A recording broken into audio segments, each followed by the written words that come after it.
as Africans, we have a new opportunity to rewrite our story because for the longest time we've been left out, But now here comes Bitcoin, and we have this opportunity to take it and run with it and leapfrog the world. But it's Kenya Day. This is the day we celebrated that we, But yeah, happy Kenya Day. I'm sorry that the British guy is interviewing you on the day of Kenya Day. It's okay. Yeah. So of course I'm here with Jason and Sabina, who are from Tando. Tando is this app that has changed my life over the past 3 or 4 days, and that's why I really wanted to speak to you guys today. It effectively allows you to live on Bitcoin in Kenya, and I am hoping that you guys will be able to explain it a little bit better than I can right now. Mm-hmm. But before we get there, Jason, I mean, you're from the US originally. How did you end up in Nairobi? I've been a digital nomad for about 14 years, traveling the world, 7 continents, 140 countries. Whoa. Yeah. 140? Uh-huh. Okay, I can't even think of 140 countries.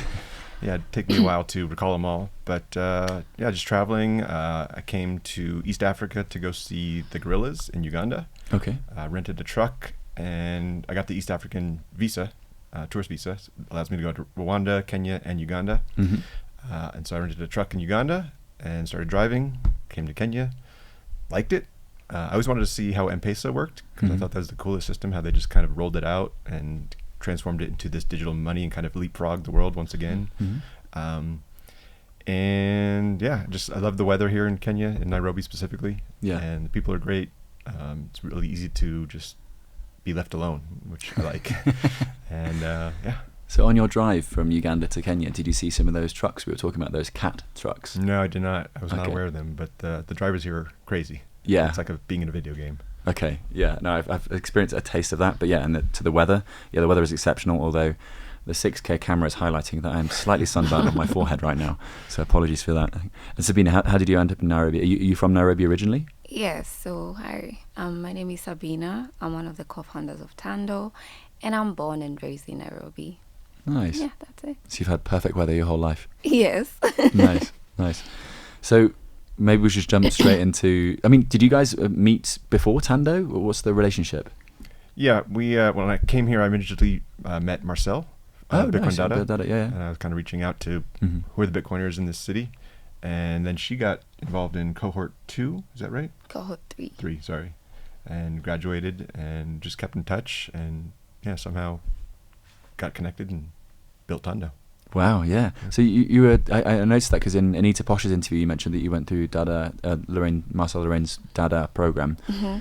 What is that for people listening? Also, what does Dada even mean? Okay, so Dada means sister in Swahili, and Bitcoin Dada is an organization that empowers African women through financial education with a focus on Bitcoin, and it's Marcel Lorraine who started it, and it has had an incredible impact on me, and I'm so grateful to her and the program. And yes, nice. It's why I'm here. So I've been working there for 1.5 years. I was their content manager and social media manager, and it's been a great learning experience. Like, that's where I really got to understand what Bitcoin is, and it led me to chart my own course with Tando.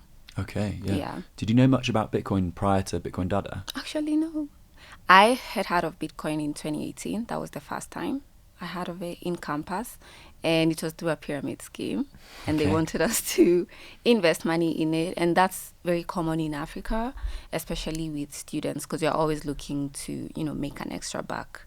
But I was too broke, so I never invested in that pyramid scheme. But I was curious. I really wanted to learn about cryptocurrencies because they were the thing back then. And I never got a great platform to learn. Like, there was the internet, but it was just complicated. And then I came across Bitcoin Dada, and Marcel is, oh my gosh, she's an amazing teacher. The way she just breaks down all these big terms for us women, like in very simple terms, and we understand it. And it's just like, it's women, it's a women community, so it feels like you're at home. There's no pressure. You don't feel dumb when you're asking these questions. And yeah, it's been amazing, and I'm so grateful to Bitcoin Dada and myself for the platform that she's provided for us as African women. Yeah, no, it's awesome. And I mean, I remember meeting Lorraine, was it the first time in Ghana? I forget. I can't remember which African country it was. And she is a force of nature. She is she's phenomenal. She is phenomenal. And I mean, she won the most influential African Bitcoiner. And yay. Impactful, sorry.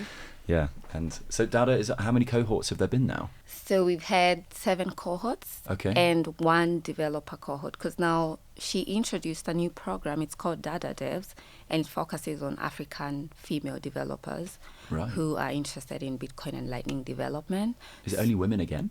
Yes, it's just women developers. Okay.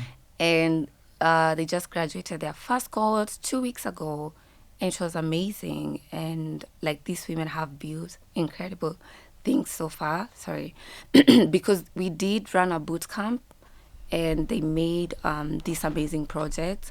I think if you go to the Dada Devs Twitter page, you're gonna find all those projects there, and they're open source, so people can contribute to the projects. Okay. And I'm going to ask a dumb question now. So why is it important for there to be a women-only space for financial education in Kenya?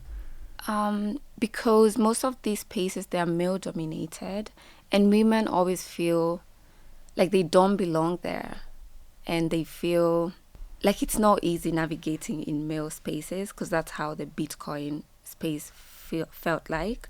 And so I feel like, it's very important to have a community of women being there for one another and supporting one another through this journey. Like, it just hits different when it's women together. Like I said, you don't feel dumb, you don't feel intimidated, and it becomes easy to learn without all these insecurities that, the society has. What is the word? Imposed on us, yes, okay. as African women. Yeah. I think it's also important to mention, like, in a lot of the households here, it's very traditional for the men to control the finances. Oh, yes. And so giving women the power to control their own money. To control their own money. Yeah. That's very important, and it's been very incredible. I mean, her talk yesterday, was it yesterday or the day before? I feel like I've seen a few of her talks now. She's bringing up femicide and the murder rates among, and I was just shocked at one woman a day dies in Africa due to from a family member. It's not like usually typically a husband or a partner. I was like, okay, so that was quite an eye-opener. It's funny because the day she gave that presentation on femicide, we had protests in CBD about femicide. Like, women were protesting because they're still getting killed every day. So it's still an ongoing thing, and it's very sad. So I guess adopting Bitcoin, using Bitcoin, being empowered with Bitcoin is a way to, I guess, leave those toxic relationships. Yeah, you can leave those toxic relationships because it gives you that freedom to just leave, and it's private, and you can just leave and they'll never know. Yeah, that was my experience in Peru, visiting these circular economies there. They addressed the women, or they tried to educate the women first, because they knew that, well, firstly the women needed the help before the men did, and then the idea was that, okay, women can go from having cash in their pockets or under the mattresses or whatever, or no cash at all, to Bitcoin on their phones. And then what does that mean for security? What does that mean for the opportunity to leave and stand on their own 2 feet and go elsewhere? And that was like the big sort of unlock of like huge progression in these towns. And yes, I totally get it, but I was just wondering if those sort of themes were similar. Very similar. Okay, cool. So you were orange pilled, of course, by Dada, I guess. Before that, you were crypto agnostic or curious? Yeah, I would say I was curious, and then Dada orange pilled me. Okay. But what about you, Jason? How did you become, a Bitcoiner? So when I was digital nomading, it was because I had a business, an online business. It was a crowdfunding website. And now that all these stories about Choke Point 2.0 are coming out, I think we might have been victim of Choke Point 1.0 back in the day, because we constantly we started with PayPal, got shut down with PayPal, went to Visa MasterCard processing, we're up and running for several months, and then get shut down, have to find a replacement. And so after, I don't know, maybe a handful of times going through that process, which is very slow and painful, and then you can't process sales, the customers are saying, hey, I want to give you money, and you can't. It's very frustrating. I had read some articles, either Wired or Slashdot, I don't remember which one, about Bitcoin, and it was uncensorable, unstoppable money. It's like, that's exactly what I need.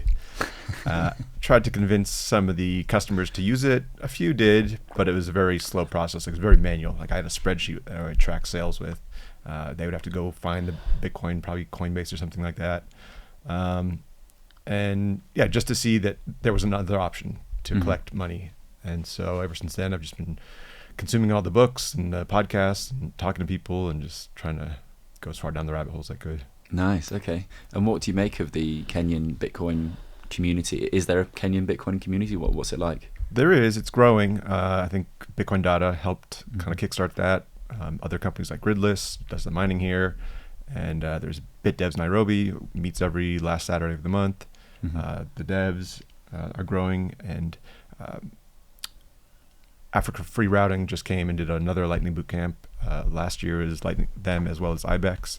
And so they're training developers, and it's interesting because the second they see how fast and easy it is to program Lightning, their eyes just light up. And so I think we'll see a big explosion in more developers and more programs. Okay. Yeah. I mean, just personally, I'm noticing that from 2 years ago, the first Afro Bitcoin conference, and I went to Dakar Bitcoin Days as well, and it felt small and like, everyone knew everyone, right? And then this year I was blown away. I was like, how many projects are there in Africa now? And then, of course, Tando comes on the scene, and that just, for me, that was just like, okay, light bulb. This is how we're going to get, more people interested in Bitcoin and more people realizing it's not a Ponzi scheme, and in fact, it is quite useful. Do you think we're ready to talk about Tando now? You tell us. Yeah, let's do it. Okay. So how do you explain it to people? Do you have to explain M-Pesa first? Particularly given that my audience is mostly Western, American/British or Canadian. Do you have to break down M-Pesa first? Maybe we go M-Pesa, Sabina? Sure. So in 2007, Safaricom launched M-Pesa, which is a mobile money payment network. And it's transformed digital payments here in Kenya by turning every phone into a mobile banking app, I would say that. And so what we've done with Tando is we've built on top of that network by bringing this global digital decentralized asset, which is now worth, how many, is it $2 trillion? Yeah, and now it can be used as currency on this network.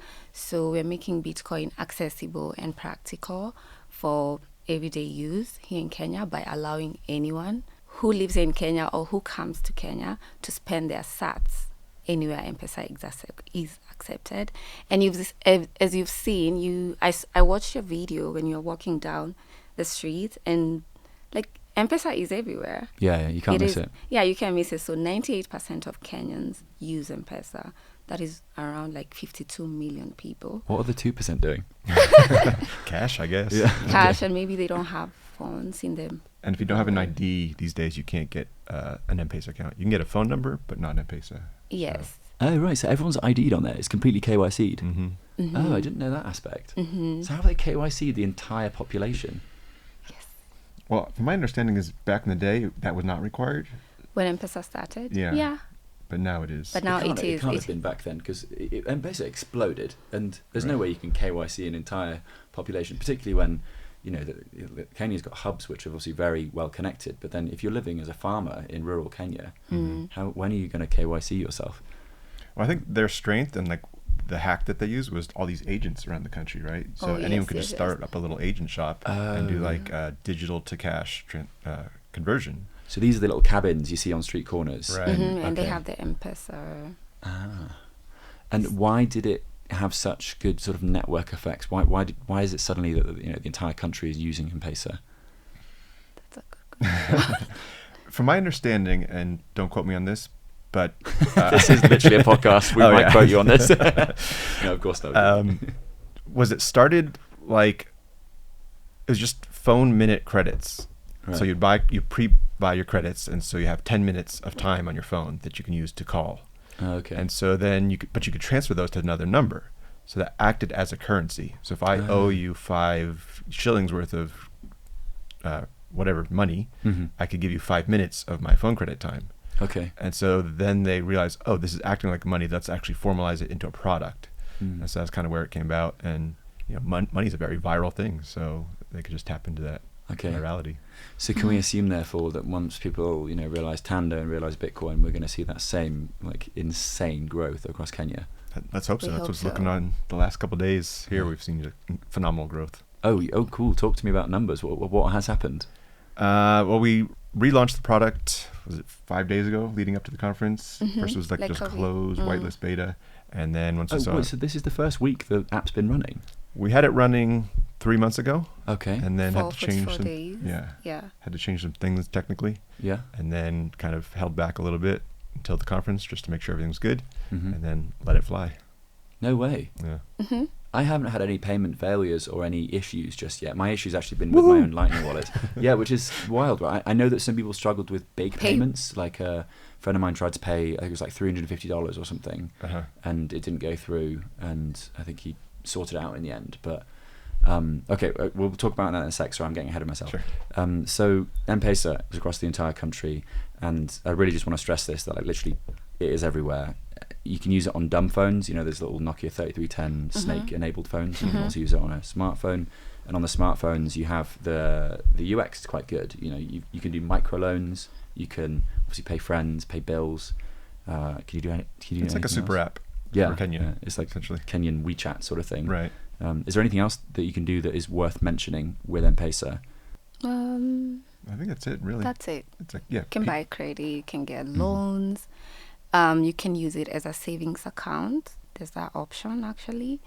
And most Pochi la Biashara. Right. Yeah. So it's for business owners mostly, and you pay them there, and it acts like their savings account, like it's locked, so they can't withdraw the money. Like time locks. Right, because if you pay a business, or if you pay with M-Pesa, there are ways to reverse that transaction. Yeah. But the thing she said, say it again, it's Pochi la Biashara. Yeah, that cannot be reversed. Didn't get it the second time either. It's a savings.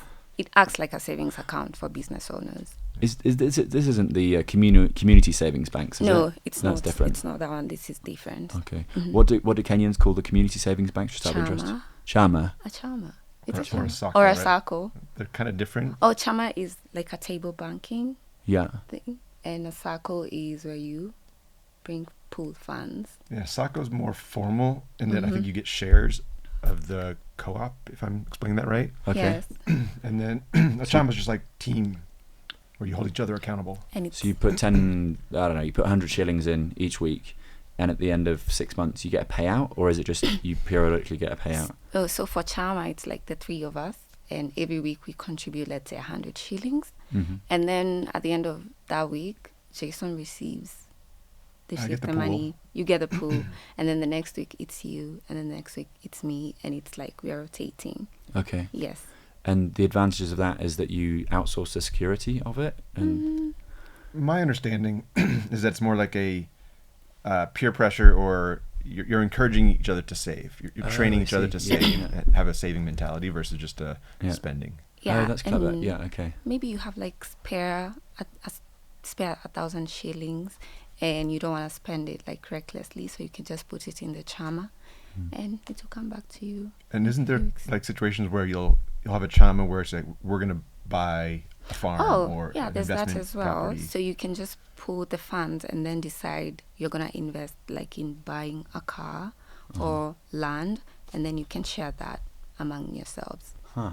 But that speaks to there being a savings culture in Kenya then. That Yes. people understand the importance of saving as well. Yeah, Because I know yeah. that Kenya's obviously big on spending as well. And that's one of the topics of the conference the past few days, which I love, by the way, because I don't think you really appreciate your Bitcoin until you spend a spend little it. bit. Yeah. Mhm. I'd spent all mine already, but I enjoyed spending it.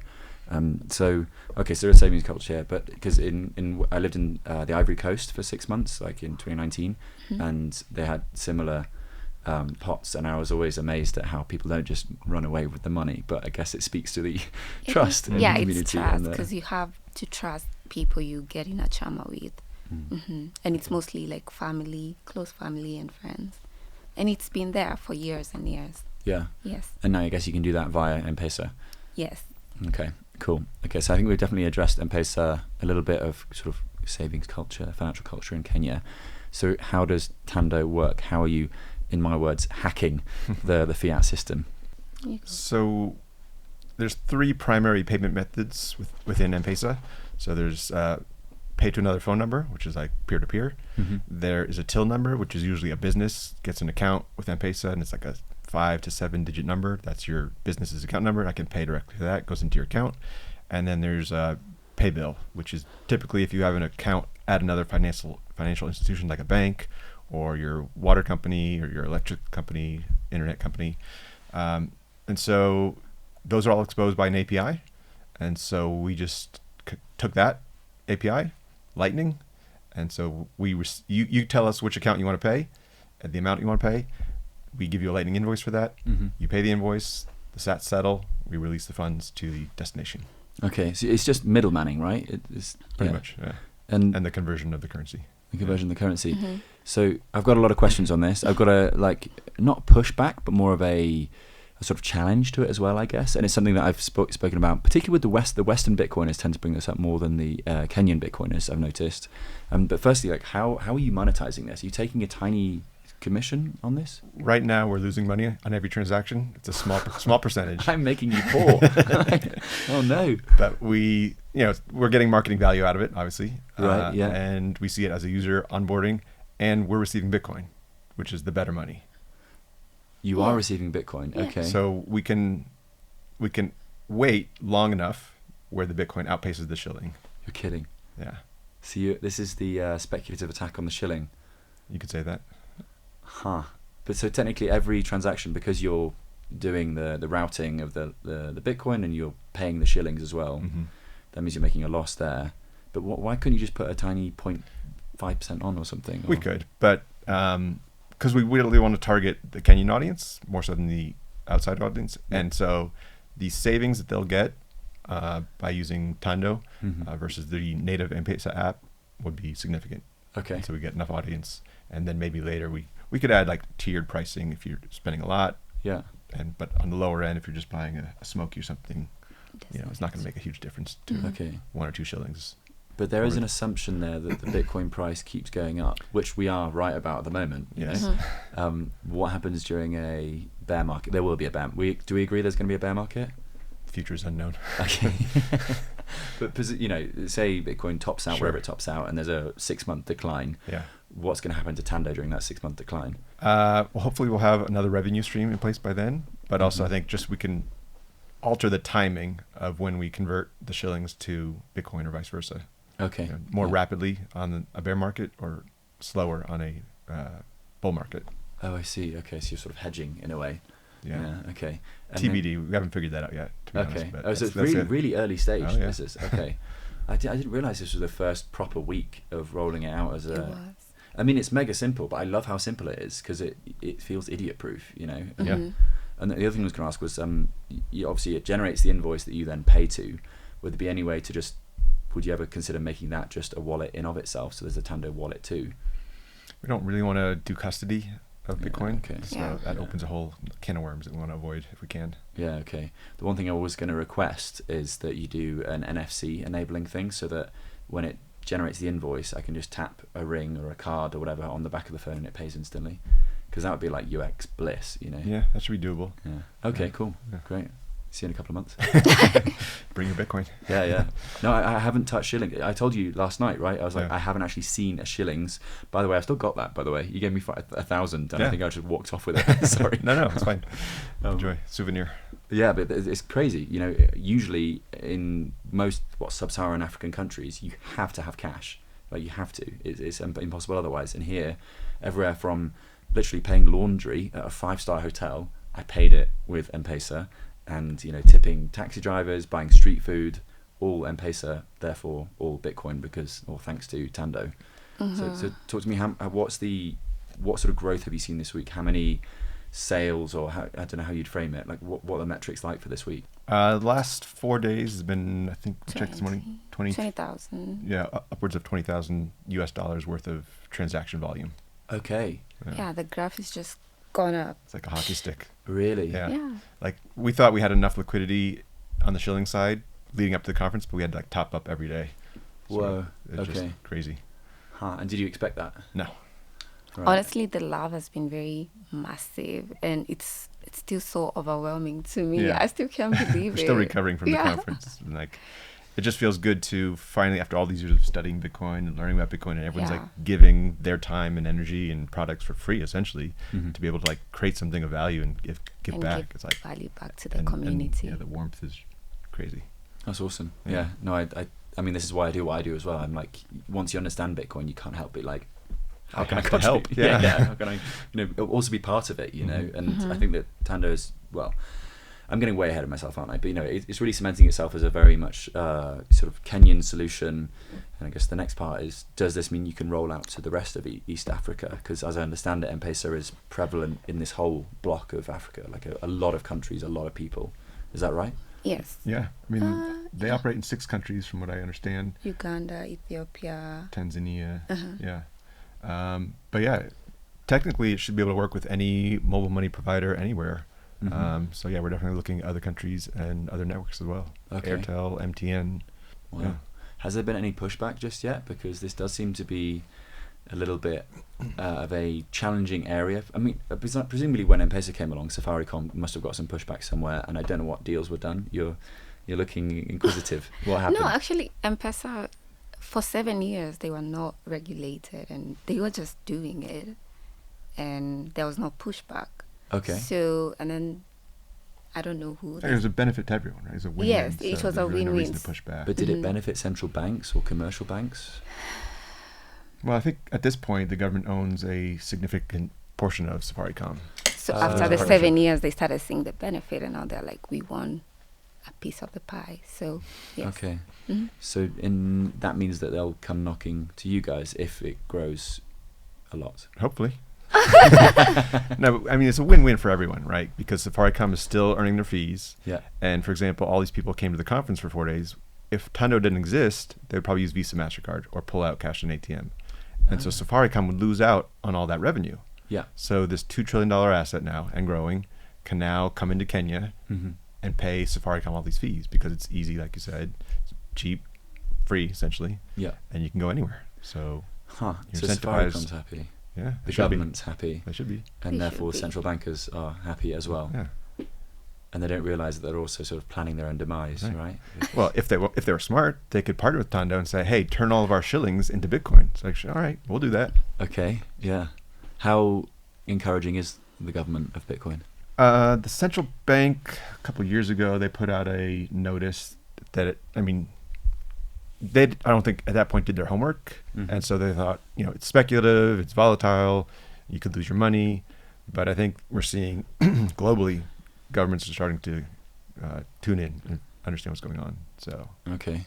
But there's not speak of, national reserves or strategic reserves rather. Not near. yet. There is efforts to pass a VASP bill, virtual, The virtual asset assets service bill. provider bill. Mhm. Okay. I'm not really sure what the status of that is, but they're learning. Okay. Okay, interesting. But it's not, it's, well, down in East Africa, it's a lot more freeing than, say, North Africa. Like Morocco, it's only legal from next year. Algeria, I think it's still illegal. But then, in South Africa, you've got all these circular economies popping up. I'm trying to think of other places where in Ghana, there's some decent adoption as well. Kenya, Nigeria. it's, you're not sort of concerned or worried about building a Bitcoin service in Kenya. Because it doesn't state that it's legal or illegal. Yeah, they haven't said it's They haven't illegal. said. So So, as far as we know, it's legal. Oh, I see. So the Mhm. government doesn't even have an official formal stance. And the president brought in Mara mining to the country, and Gridless operates here. So there's mining happening in the country, Yeah. and there's huge mining happening just north in Ethiopia. So the competition between countries is heating up. And they will definitely be aware of that Ethiopian mining operation because it is Oh, yeah. ginormous. Yeah. Yeah. Okay. Huh. And yeah, Gridless is very, very hard to challenge what Gridless is doing. That would be almost like cruel Right. to try to stop what they're doing. Yeah, because they're so remote and giving value to people that need that electricity. Okay. Oh, great. And yeah, it seems like a good trajectory. But I mean, it's funny because in Portugal it was similar. Everyone was like, "Oh my God, Portugal's a zero tax Bitcoin country, and we should all move there." And it wasn't that Portugal was zero tax; it was that the government didn't do anything about it. They just hadn't got around to it It's yet. too early, yeah. Yeah, exactly. Because we forget that Bitcoin is still not on a lot of people's radars, right? And then when it does become on their radars, they can act very quickly and knee jerk and just be like, "Okay, we're banning it, we're cancelling it, we're gonna do whatever we can to stop it," because they haven't put the work in yet, Mhm. right? So And just recently they started taxing crypto transactions at 3%. So that's another signal that it's legal. Because otherwise, why would you tax something illegal? yes, yeah. But would that affect the transactions going through Tando then? It would, but last I heard, there was a roundtable amongst regulators, the tax organization, and a lot of the crypto companies that operate here to saying this is untenable. And so they're trying to go back and forth and figure out what will work in the country. Okay, interesting. Okay, let's talk about spending. And because, I mean, among the American Bitcoin community, the British Bitcoin community as well, we're not great at spending Bitcoin. And Sabina, you've said proof of spend is how we earn trust. What does that mean? Break it down for a Western audience in particular. Oh, so we came up with a concept, proof of spend, and it's the idea that if you can prove to people that Bitcoin is money, give them this Bitcoin, and they walk to the shop, and they buy their bread, milk, whatever goods and services, and they walk out of that store with these things in their hands, then that just proves to them that, wow, this is actually money and not just a speculative asset. As Bitcoiners, we have this mantra like don't trust, verify, right? And we believe Tando is the perfect tool for that. So it's not only helping people trust that Bitcoin is money, but it also helps them to verify it, and they see it in action, and they're like, wow. Because most people here, they have a misconception that it is a scam or it's not even money. They don't believe it's money. And all we need to prove to them that it's money. It doesn't even matter if its name is Bitcoin or this glass or whatever. As long as it's getting them their goods and services, then that's it. And that's what Tando is doing, and that's what we are doing. Yeah. So how do you explain it to people then? How do you talk me through your orange pilling process, given your training at Dada and your work on the in Kenya at large? How do I explain like Bitcoin? Yeah. We can also talk about the genesis of the idea, because that's actually, let me just how the idea came to us. So after I graduated, I was so excited to share my new knowledge with friends and family. Like, I want to tell them about this amazing technology that is going to save lives. But they were really not getting it. And I used to spend a lot of sats. I'm like giving them sats because I'm, oh gosh, it's money. Look at this. But no one believed me. And so I would send my mom or friends sats, and then the next question would always be, how can I spend it? And even myself, when I was at Dada and they were teaching us about wallets and all that, like I always had a question, how can I spend this money directly? Because we would get Bitcoin, and I used to get paid in Bitcoin when I worked for Bitcoin Dada, and I need to pay my bills. So I didn't have a direct way to do that. I had to go through exchanges and convert my Bitcoin to USD and then sell the USD for Kenyan shillings. And this process, it was very frustrating, a lot of transaction costs and a lot of time spent while doing this. And so I would always ask myself, like, is there an easier way we can, automate this process, just Bitcoin to cash? And I remember at the conference, Jack said it's better to solve your own problems because most likely someone else is going through these problems. And so one day we were just sitting and I'm like, I wish there was a way we can spend Bitcoin like the way we, use M-Pesa, like spend cash on M-Pesa. And that's how the idea was born. We were like, can we integrate now the M-Pesa and Lightning and prove to people that, you can actually spend this Bitcoin very easily. And wow, I feel like I'm losing the track. Well, I would say like the other alternative is you onboard all the businesses to accept Bitcoin natively. Yeah. And that is a long, slow process because they're trying to run a business. They don't have time to educate themselves about Bitcoin and wallets and how to handle transactions.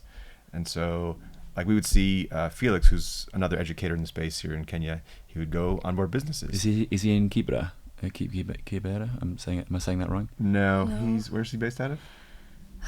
It's up by Juja somewhere. Yeah, Juja in Thika. Thika, that's right. Okay. But he also has a company here in CBD, downtown Nairobi. Oh, right. Yeah. And, he accepts Bitcoin at his company, and they've onboarded maybe a handful of businesses that accept natively. But we also see Tando as a way to kind of kickstart that flywheel. Once there's a big enough audience that's willing to spend Bitcoin, now businesses will come aboard and say, okay, I want the Bitcoin. Okay. That was actually going to be the point I wanted to challenge on. But Jack, by the way, you're mentioning him like he's a mate. That's Jack Dorsey, of course. Oh, sorry. No, but I just find it funny that so many Kenyans have been like, so yeah, I was talking to Jack about this thing, and I'm like, you know, you're talking about Jack Dorsey, right? So, but that's amazing that what he said last year resonated, and it was last year or 2 years ago. He said it actually at the conference too. This year, no, he Days said it ago. this year, but I guess has he been saying it? I think he's been saying it. Yeah, for a few conferences now. But that's awesome that you're But solving your own problems. yeah, solving your own problems. And now with Tando, it's so easy to orange pill people, like my family. I remember we had this culture. We decided we're not going to tip in fiat anymore. We'll start tipping in Bitcoin just to get people to understand Bitcoin. And I had just become a Machankura orange pillar. So I had a special code where I would create an account for these people, register them, and then I'll get free sats. And I like that. So Everyone loves free sats. yes. So again, I would send them these sats on their Machankura wallet. But again, how do I spend it? And that was very frustrating. So you can explain to people Bitcoin is money, it's freedom, it's decentralized, permissionless, but they don't get it until they see it in action. And so that's how I came up with a proof of spend. Like, I want to prove to people that it's money. And once they see, they can turn it like into their goods and services, then it becomes believable. And yeah, they get it. They are interested in learning, enrolling into these educational programs. That actually happened yesterday. I was leaving the conference, and the guy was helping me with my bags, and he saw my shirt. I was wearing a Tando shirt, and he said, "Oh, you're with Tando?" I was like, "Yeah." He's like, "I've got it on my phone." It's like, "Cool. What Lightning wallet do you have?" He's like, "I don't have one."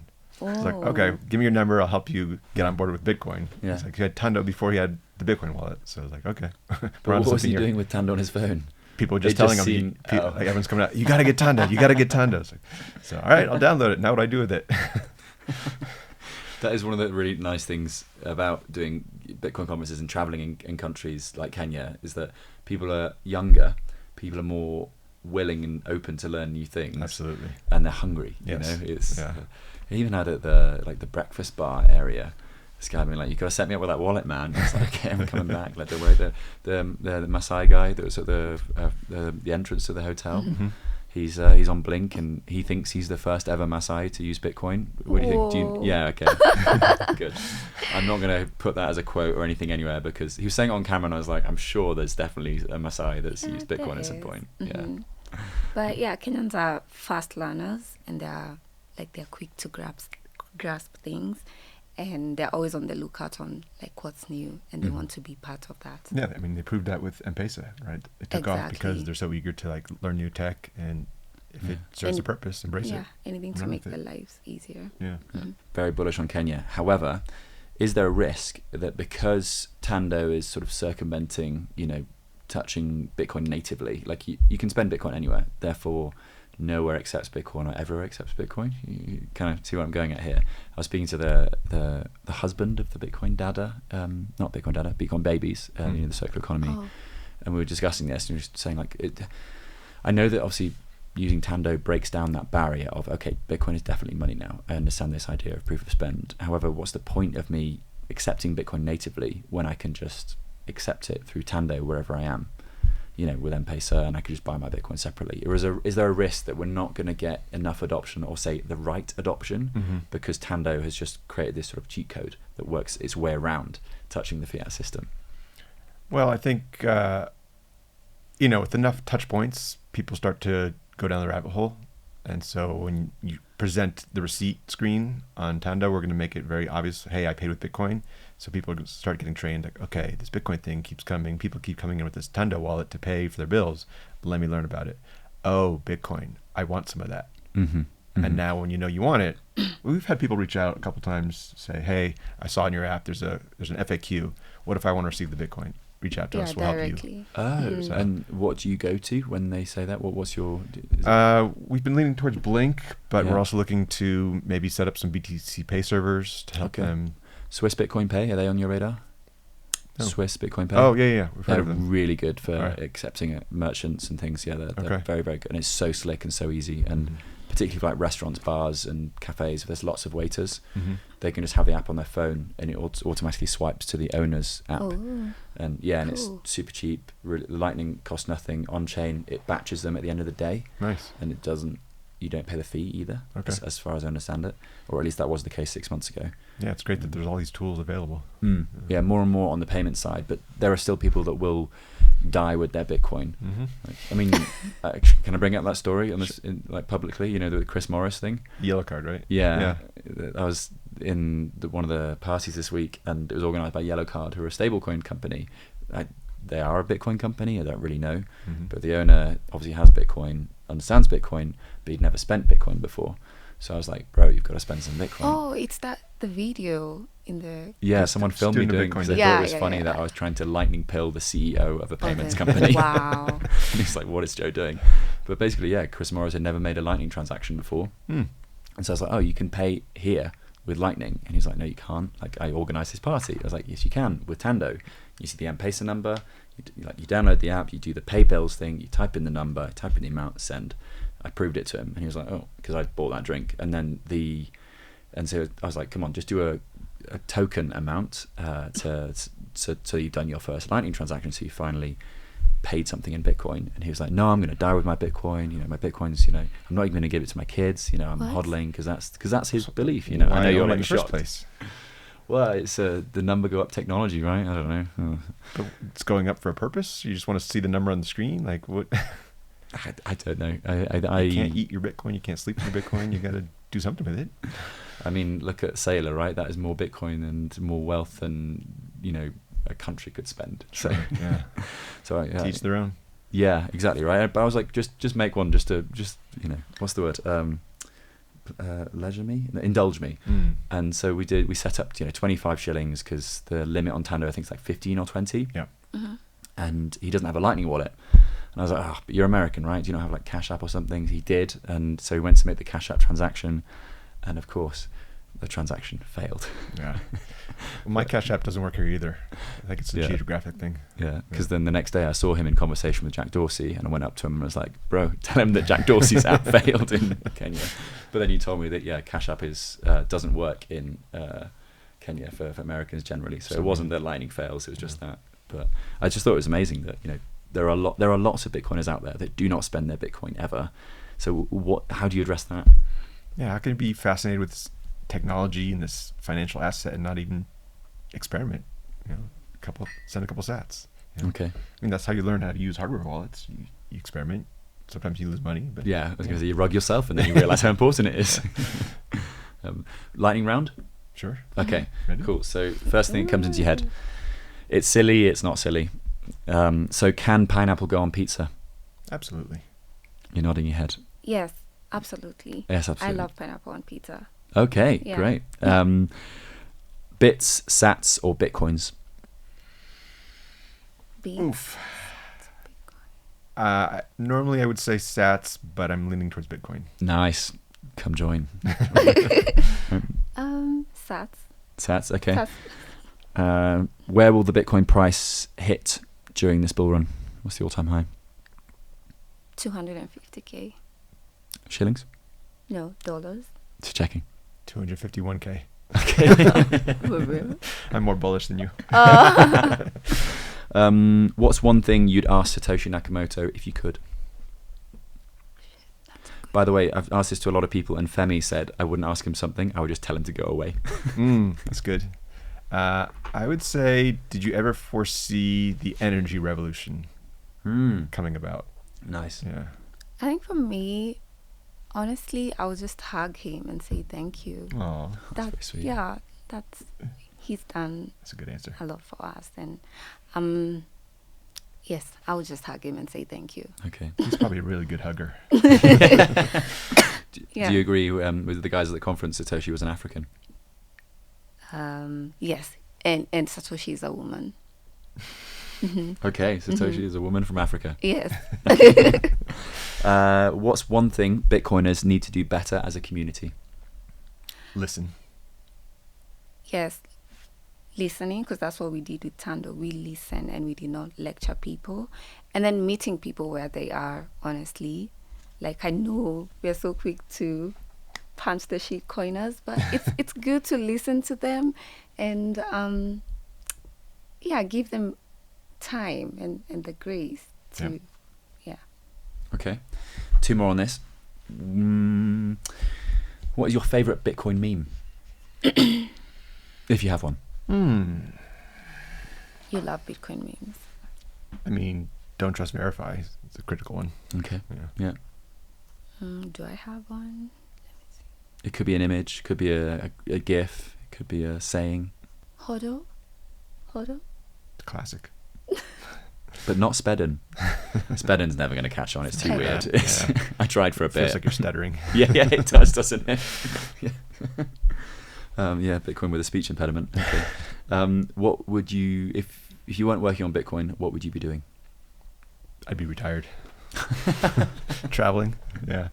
Still. Sure. Country 141 around the corner. Go. Yeah. Okay. Or going to space. I'd be a flight attendant. Oh, right. Yeah. For Kenya Airways. For Etihad. That was like before I got into Bitcoin. That's the thing I was. That's your dream? Yeah, that was my dream. Okay. All right then. Lightning round tick. You passed with flying colours. Well done. So we're in the first week of Tando. Can we take us to a year's time? What's it going to look like then? Well, we hope to be in more countries, on more networks,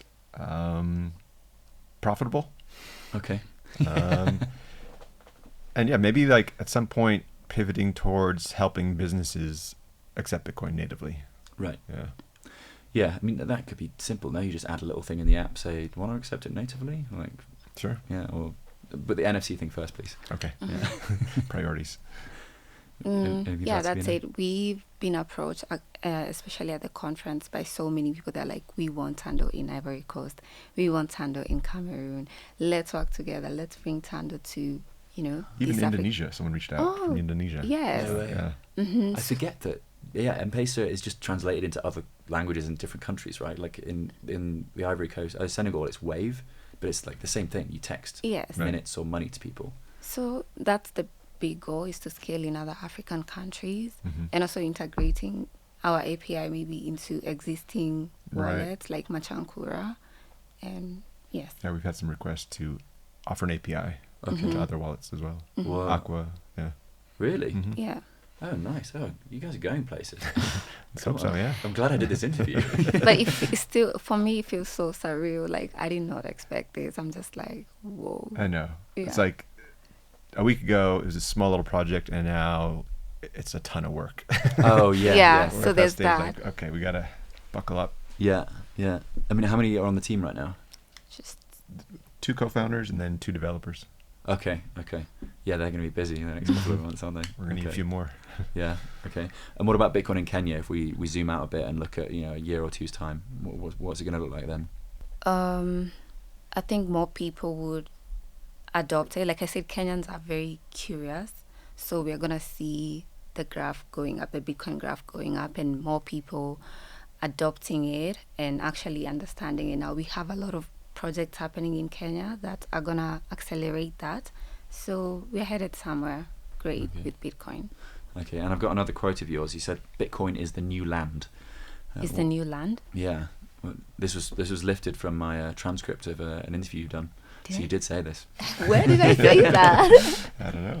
Maybe Nostr? I was saying to Jason before this interview, how did I prepare for this interview? Yeah, and I transcribed a load of, you've done more interviews than Jason has. Oh, yeah. And I've transcribed them all and uploaded them to ChatGPT. Unless this is a hallucination.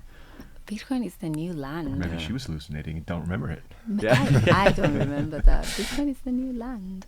I like it though, right? It's like the new frontier. It's it was a whole punchy. new It was great. area that needs to be explored. Yeah. It's like, yeah.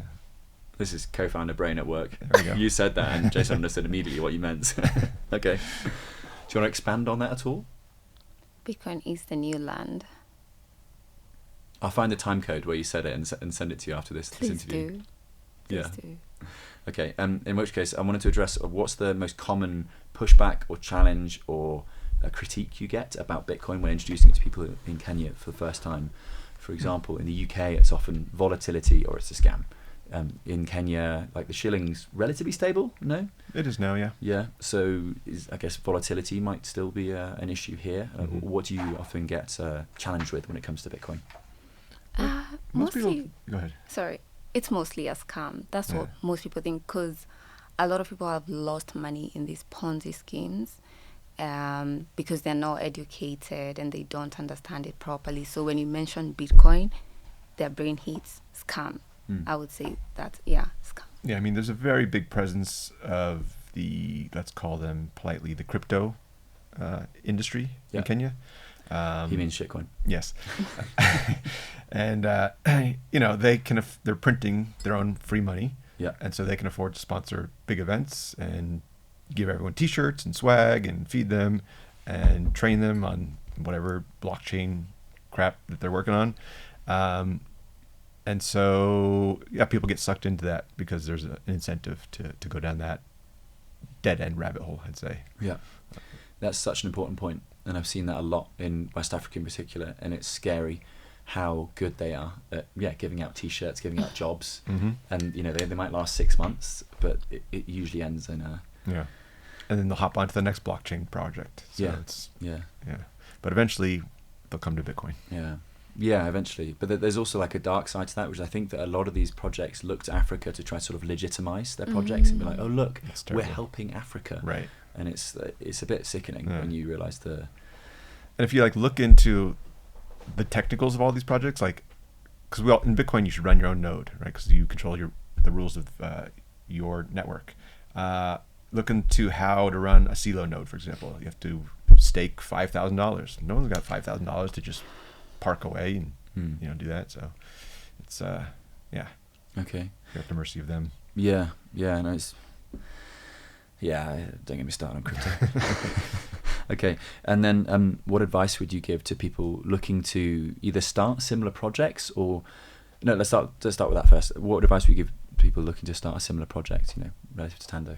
I just go back to listen to what people need and then try to find a way to build a product that solves their issue.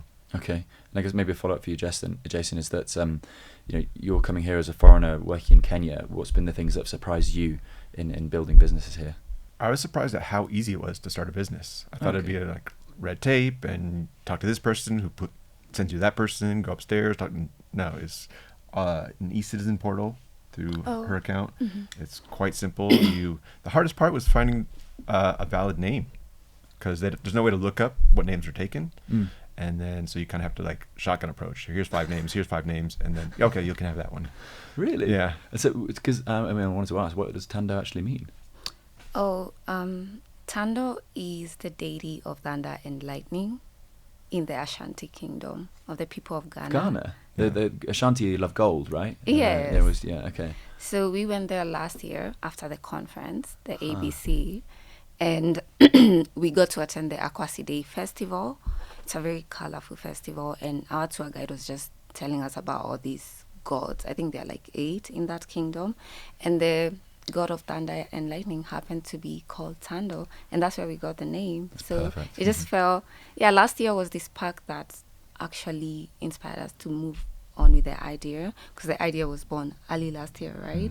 But we were going back and forth on whether should we do it or not, just wait for someone else to do it. But then after attending the conference, and it was my first time at a Bitcoin conference, I was like, this is it. We are doing it. And the gods were just sending us signs. I would say that, yes, go ahead and do it. That's too perfect. That the people that worship gold, they're gods. One of them is the god of lightning. The element, the layers to this are amazing. It's brilliant. And also, I think that there's a point there that these Bitcoin conferences, a lot of people just think it's an excuse for a photo opportunity and to just shill something on stage. Ooh. But you realize, and I'm seeing this personally, having attended these conferences in Africa, that the connections being made, the businesses being built, crucially, are actually having a huge impact. And I think that we've just really got to underscore that yes, you can go take a selfie with Jack Dorsey, but there's also these businesses being built, and the ideas from Ghanaian gods coming through as well. Would you give anyone advice on how to address building businesses in Kenya in particular, or what approach to have?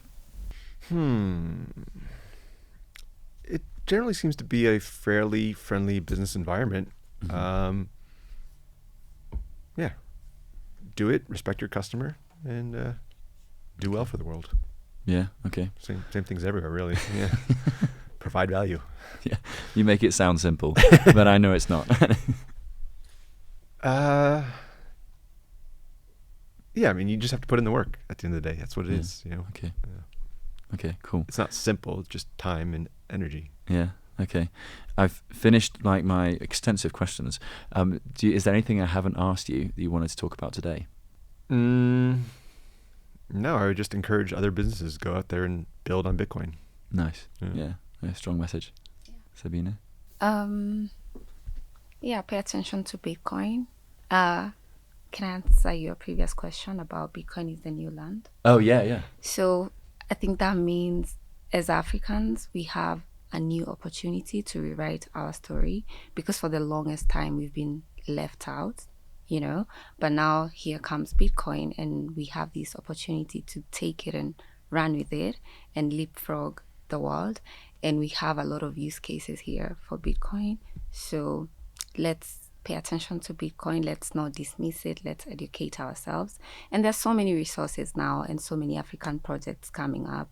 And yeah, Nice. let's do this. Thanks for bringing that up again. Thank you. And what are the primary use cases that you see Bitcoin addressing in Africa?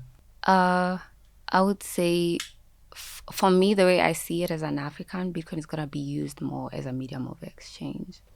That's it. Like, yes. Well, another huge potential is the cross-border payments. Right? Yeah, You've got and remittances. 54 countries. How many? 42 Oh, that's so currencies. perfect. Like, we have 42 currencies Yeah. and in 54 African countries, and it makes trade very difficult because there's that friction. And so Bitcoin comes now as a single, borderless, permissionless currency, and it just fixes this. So we have an opportunity for our trade to thrive and to enrich our continent. Yeah, there's so much friction these days. Like Kenya to Uganda, it's very hard to do cross-border commerce. And something like Bitcoin or like even our partner Splice.Africa, they're dealing They're with doing that. cross-border payments. So there's Oh, right. a lot of ways to fix that and make inter-country commerce more friction-free. Yeah, because there is a huge amount of business goods, people crossing borders all the time in Africa. Absolutely, And okay, cool. Where can people follow you guys? Tando_me on Twitter and Tando.me on Nostra. Yeah. Yes. And the that's website it. as well, Tando.me. Tando.me. Tando.me. Pretty much Okay. everywhere. Coming soon to a country near you. Let's hope so. Cool. Okay. It's orange brilliant. pill the world. Fantastic. Good note to finish on. Anything else or? I would say in the Bitcoin space, especially in Africa, let's collaboration over competition. I think that will help us go really further, and let's not repeat the same mistakes of the fiat system. Well said. Yeah, that especially, let's not do that. Yes. Bravo. Thank you, Jason. Thank you. It was a pleasure. Thank you, Sabina. Thank you so much, Joe. It was lovely to spend some time with you this morning. That was the lovely Sabina and Jason in Nairobi, Kenya. If you would like to check out their work or simply download the Tando app to play with it, then check out tando.me, or you can follow them on Twitter and Nostra, Tando_me. I would briefly like to thank Plan B Network. They are a wonderful resource to learn about Bitcoin. Remember, Plan B Network is free and it's very easy to use, so please check out Plan B Network. I would also like to thank Coin Corner, a British Bitcoin exchange run by great people with a frankly wonderful product. Please check out Coin Corner if you want to buy some Bitcoin sometime soon. I have been Joe Nakamoto. Thank you so much for listening, and if you hit subscribe, I will bring you some more Bitcoin content very soon. Do what you love and save in Bitcoin.